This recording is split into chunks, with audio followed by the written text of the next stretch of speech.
Hello，大家好，សួស្តីពុកម៉ែបងប្អូនទាំងអស់គ្នាសូមស្វាគមន៍មកកាន់ Channel Tech Original បង្រៀនភាសាចិនវគ្គ6បាទចឹងសម្រាប់ពាក្យយើងថ្ងៃនេះគឺយើងនឹងបន្តទៀតចឹងកុំថាពេលយូរចូលពាក្យយើងតែម្ដងបាទពាក្យទី201 rần បាទ rần យើងប្រែថាមនុស្សបាទណាន rần មនុស្សប្រុសនី rần យើងប្រែថាមនុស្សស្រីហើយជិបាទហើយជិយើងប្រែថាកូនបន្តពាក្យយើងទៀតជាធីងបាទជាធីងយើងប្រែថាគ្រួសារ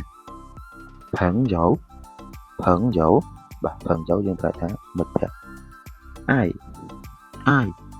ប្រែថាស្រឡាញ់បាទបន្តទៀតឈៀនយើងប្រែថាលុយបាទបន្តទៀតពាក្យទី208手机បាទ手机ទូរស័ព្ទ电话បាទលេខទូរស័ព្ទ房子បាទ房子យើងប្រែថាផ្ទះបន្តទៀតពាក្យទី212房间បាទប្រែថាបន្ទប់មិនបាទប្រែថាទ្វារช่อง户បាទช่อง户បង្អួច桌子បាទ桌子យើងប្រែថាតុ椅子បាទ椅子កៅអី书ប្រែថាសៀវភៅបាទបន្តទៀតពីបាទប្រែថាប៊ិច水果ប្រែថាផ្លែឈើ食物បាទប្រែថាអាហារបន្តទៀត醫院បាទប្រែថាមន្ទីរពេទ្យ醫生គ្រូពេទ្យបាទបន្តទៀតយ៉ាវបាទប្រែថាថ្នាំពីងបាទប្រែថា